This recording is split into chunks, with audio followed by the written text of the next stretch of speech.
It's time for the Access of Easy podcast, the weekly technology digest that keeps you ahead of the curve.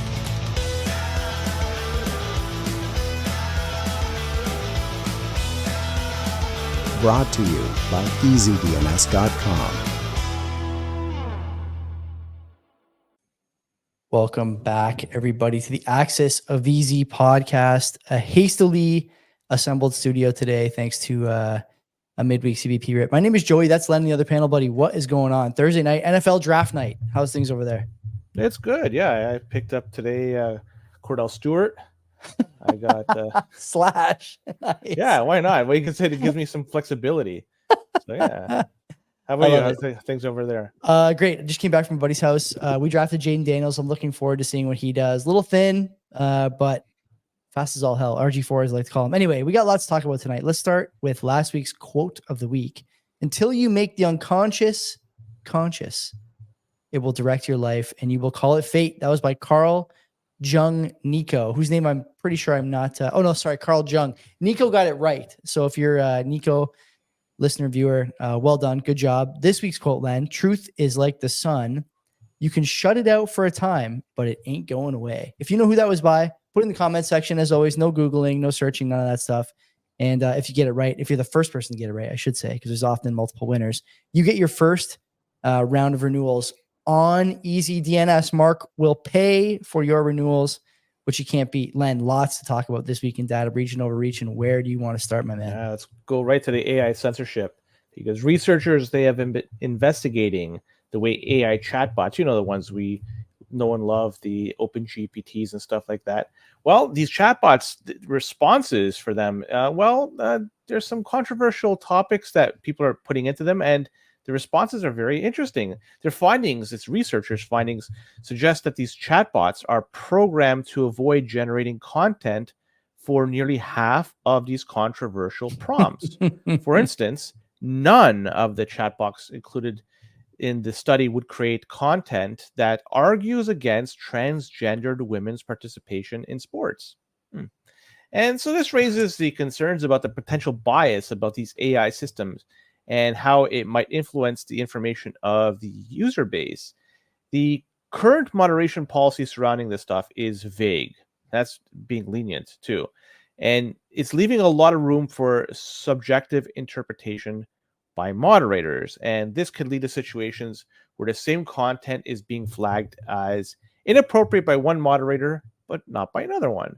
And in this, they're restricting the generation of even debatable content that can have negative consequences for free speech and access to information. And this all suggests that such limitations may steer the users towards fringe chatbots that promote extreme views and potentially creating an online space where users are you can barely contain your excitement here reading the story. I can tell. It's pretty funny stuff. But well, to be honest, let's break it down. These AI chatbots, they don't just spawn out of thin air. They are done, somebody programmed them, or some people or a group of people, whatever, and they are done with some nuanced, and as a result, the responses are tailored to what the programmers want it to be. So if we think that this is something that is odd, it may be, but you have to go to the root of the problem. Who are the people responsible for creating it, and what can be done to make things more open if it's at all possible? But what can we say about this? Competition, you have options, go ahead and find something that's better. I actually don't think this is a relevant story, and I'll tell you why. Not because there's not problems with the GPT models. Of course there are. This idea that you mentioned about how there's kind of like implication that there is a degree of separation between the people who program the models and the models themselves, the feedback and the output. It's not exactly true. The reason I think the story is irrelevant is because I don't know for sure that everyone feels this way. I would imagine you do, though. Isn't the main focus or the main use of a GPT model at this point just to get it to spit out some response that everyone with two brain cells to rub together knows is not true? Who's using these things for anything except like memeable clickbait response posting on Twitter? I don't think anyone's really using these to garner any real information that is used in a way that is consequential or anything like that. It's not feasible. We've talked many times about this like feedback loop that these things offer now, because the people who use them for those types of to try and get those types of responses, the stuff that's actually consequential, like data packages, for example, those people don't know whether the data is good or bad. And so bad data gets approved or thumbs up or otherwise viewed as positive in terms of the response quality, and the response quality just goes down over time. I think that's what these things are for now. Basically, who's using an open GPT model for anything that matters these days? Can't be that many people, can it? I've used not OpenGPT, but I've used another one for checking out information related to the Canadian budget. I don't want to sift through all the documents, and this helped me do it in a much quicker way. And I use that to compare it to previous budgets. Are you confident in the feedback and the results? Yeah, I am. Yeah? Okay. They cite sources, so it seems pretty good. And yeah, it was just strictly numbers I was looking at, and it seemed fine.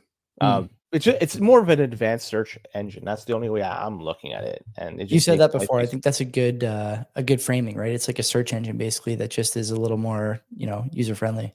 Yeah, and it gives you more options and whatever. But let's keep this moving along, because this story is kind of interesting because it's talking about GitHub.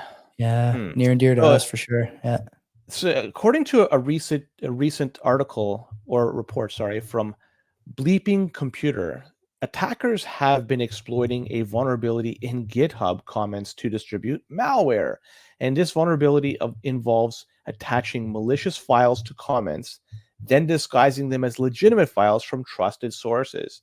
This report describes this as a flaw or possibly a design decision by GitHub, and allows the attackers to leverage URLs associated with well-known repositories like Microsoft or to host malware. So this is making malicious files appear more trustworthy to unsuspecting users. And while the report highlights that Microsoft's repository as a target, it also emphasizes that the vulnerability can be exploited with any repository on GitHub. And this creates a risk for convincing social engineering attacks. And we talked about, I don't know if we talked about it on this show in the past, but there was one with, I'm pretty sure it was this one on the show, that there was one done. I forget which software it was, but there was a social engineering attack. It was Linux. It was It was a Linux, Linux one. and it was like over the course of a few years. Yeah, it was on. There you go. So there's an example of that. So, anyways, the report mentions that the smart loader malware is being used, and it is a common payload. But it also warns about other possibilities like Redline, and that's an information stealing malware. But right now, unfortunately, there are no settings for project owners to manage attached files or prevent this specific abuse. Disabling comments entirely is the only option available to fully protect a project's reputation, but this could only be done temporarily for a maximum of 6 months. This is interesting stuff, because given all the software and all the people using GitHub, it's concerning at the very least. I mean, you know what else is on GitHub, obviously, right? Mm-hmm. We'll switch to Bitcoin here for a sec, because that's the other big repo that you and I think about and is near and dear to us.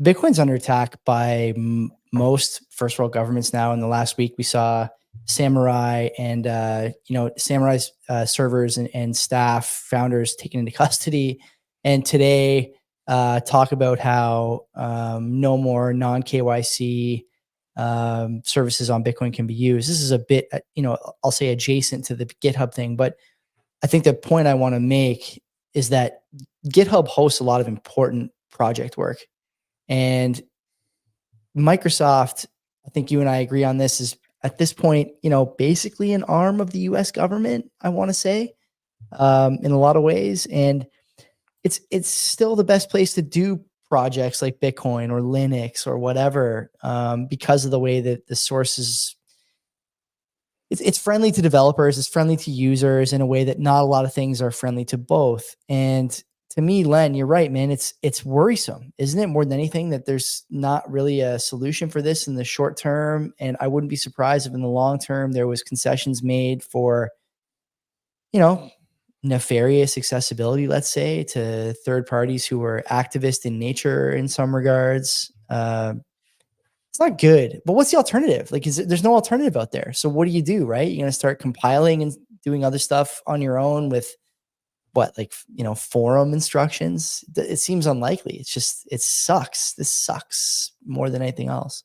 Well, you got to do a pull to update the code to compile the new software. PR, so right. There's going to be some new, I don't know any off the top of my head, but I'm positive there exists some decentralized places where you could store. It may not be as user friendly, maybe a little slow, but I think that may be the solution moving forward, because that takes away any attack vectors and it keeps things just on a trustworthy basis. And every project will be deemed, based on the merit of the project, will have the trust of the users. And that, I think that's the best way to move going forward, maybe a Nostr style approach. Yeah, no, you're right. You're right. We'll see. Well, anyways, let's talk about this Arcane Door cyber espionage campaign. Arcane Door. It reminds me of like a RPG from the 90s, maybe 2000s. Yeah, I don't know. Bad. Where do you sit? Is Arcane Door more of a map location or an item, in your opinion, in the RPG world?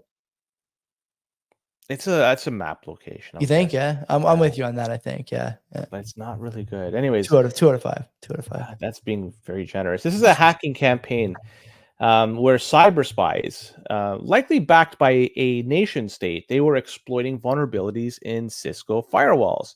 And these firewalls are security appliances used by many organizations to protect their network. So the thing that's protecting the network is under attack. And the attackers leveraged 2 zero-day vulnerabilities, meaning that these were previously unknown flaws in the Cisco ASA and their firepower threat defense products. And Cisco has since identified these vulnerabilities. The report indicates that the government networks around the world were specifically targeted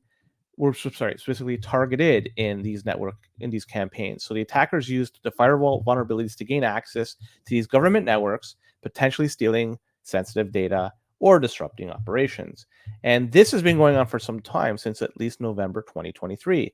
And Cisco became aware of it a couple months later in January 2024 and discovered evidence that the attackers have been developing exploits for these vulnerabilities as late as July 2023. So this has been going on for some time. The development, they took advantage of it in November, and Cisco became aware of it as of January.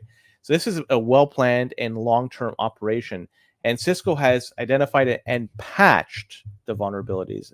And people out there that are running these Cisco products are advised to apply these patches right away, because it's the only way to protect yourself moving forward. Yeah, easy to patch this stuff, even for the retail user.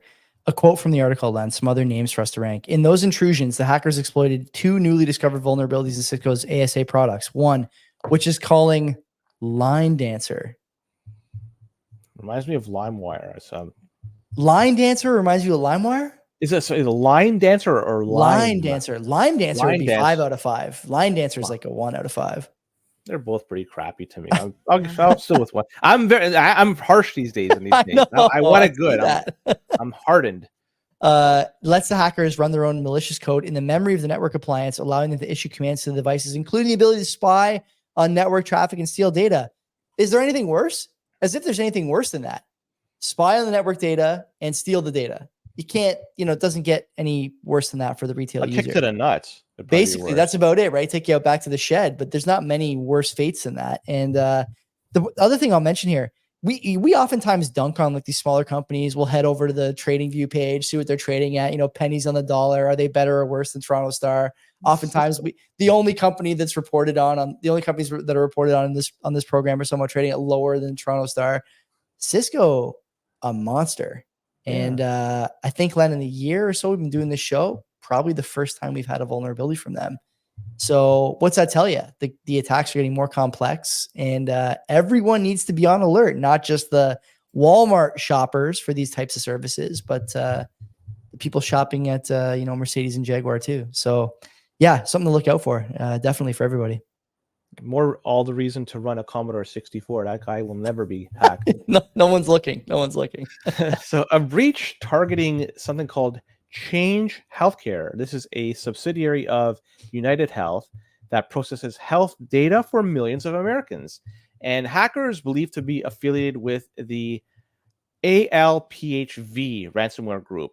I don't know if it's ALPV. I'm not sure. Yeah. Anyways, they infiltrated the Change Healthcare systems back in February 2024. This is very recent. And UnitedHealth acknowledged that the hackers stole personal data and protected health information on what they claim, substantial portion of people in America. However, the exact number of individuals remain unknown. That's very concerning to me. The stolen data likely includes a combination of personal information like names, addresses, along with sensitive medical information. And the extent of the stolen data is still under review, and the data review process itself is expected to take several months. So if you are potentially impacted, and we don't know how many people there are, it's going to take a month before we know what's really been done here. And so much about this, we've heard this many, many times about this type of information stolen, this identity theft, medical fraud that could potentially come up, and potential misuse of sensitive health information. These places are honeypots for getting this type of information. They need to be better prepared to protect themselves for these type of attacks.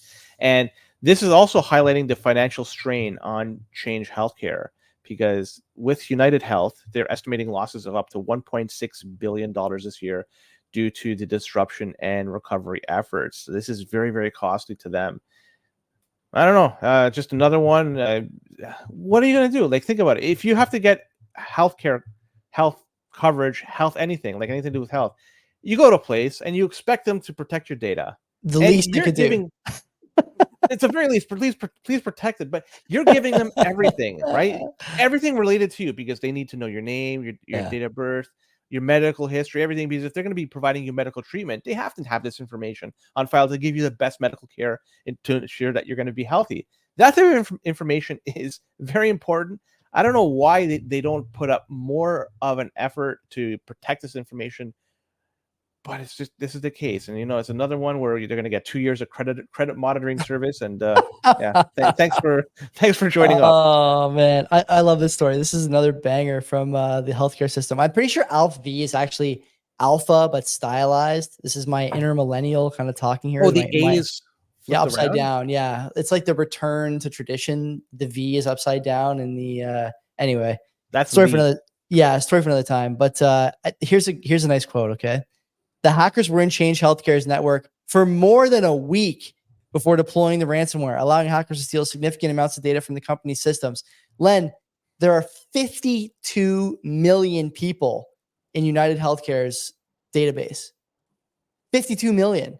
90% of them are in the United States. So let's say it's 48 something million, 46 million, something like that. Data at risk for all those people. Man, just. And that information, they're not just there to get like medication for a cold or something like that. They're not after whether or not you're on Ozempic, right? They just assume you're on it if you're in the States. But, they want to know what else is going on. They want to know about your history, your tendencies, your background, your date, date of birth, all this stuff. And like you said, you have no choice but to give people information when you need healthcare, because if you don't give it to them, you can't use their services. And if you can't use their services, you die. So, you don't really have a choice. Tough situation, man. But again, Len, how many times talked about this in the last 6 months?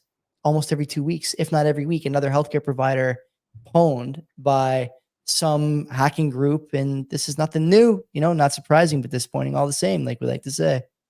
It's time to encrypt it and inscribe it. That's the only way to do it, I guess.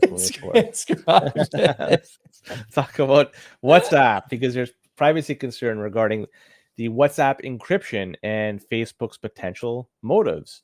So WhatsApp, they boast an end-to-end encryption, which means that only the sender and recipient of a message can read the contents. So not even WhatsApp itself claims that they can access the message itself. Okay. So they say this offers users significant privacy when communicating. And since Facebook owns WhatsApp, the company desires to leverage user data for targeting advertising, right? So this is a very critical source of revenue for them. So WhatsApp encryption makes this data collection rather difficult. So this article that was shared with us, it reveals that Facebook has assembled a research team to explore what they call homomorphic encryption. Homomorphic encryption. I've been waiting all day for you to read that phrase. Yeah, go ahead. Homomorphic. Well, anyways, this is a theoretical concept that would enable analyzing encrypted data without decryption. Well, essentially, Facebook seeks a way to access the valuable information, the user data, and this is going to be all for advertising purposes. Of While they course. say preserving encryption. I don't buy this one bit. So think of the idea here, where Facebook potentially analyzing encrypted messages, even without decryption. And this obviously raises privacy concerns for many users out there. Is there a backdoor for data collection practices? Probably. And Facebook, they're denying these accusations of wanting to exploit user data. They claim that the research is just in the early stages and doesn't guarantee a solution. WhatsApp, I can't give it enough thumbs down. I suggest if anybody is using it, use something else. Unless you don't care about your privacy. If you don't, then use WhatsApp and you're in good hands. But if you do care about it, certainly WhatsApp shouldn't be on the list of items you should be using. Let's go back last week or 2 weeks ago. Little Access of Easy breadcrumb session here. Remember the story that Facebook, Meta, whatever, was selling the contents of the DMs to Netflix? So the problem we had at that time, and the problem that I think whoever wrote the article that we referred to on the show had, was that these are supposed to be encrypted messages. There shouldn't be a way for you to get these. So Facebook boasts encryption on WhatsApp, on Instagram, and on the Meta Facebook Messenger platform itself. Oftentimes it says, the single group person-to-person messages are encrypted. WhatsApp, I think last year or the year before, just introduced group encryption. So actually even group messages are encrypted now, data, files, whatever, plus the text itself. This has to call into question whether or not any of that is actually true. Does it not? 100%. Of course. And so I would say for people, like you mentioned, if you look at what's happening here, it's a slow kind of trickle. The Overton window is expanding in order to fit the idea that, no, it's encrypted, but we can actually get data from what you're sending. You know what this reminds me of? When the Amazon, whatever, Echo people or the Amazon Alexa people were saying, no, the data we get is anonymized.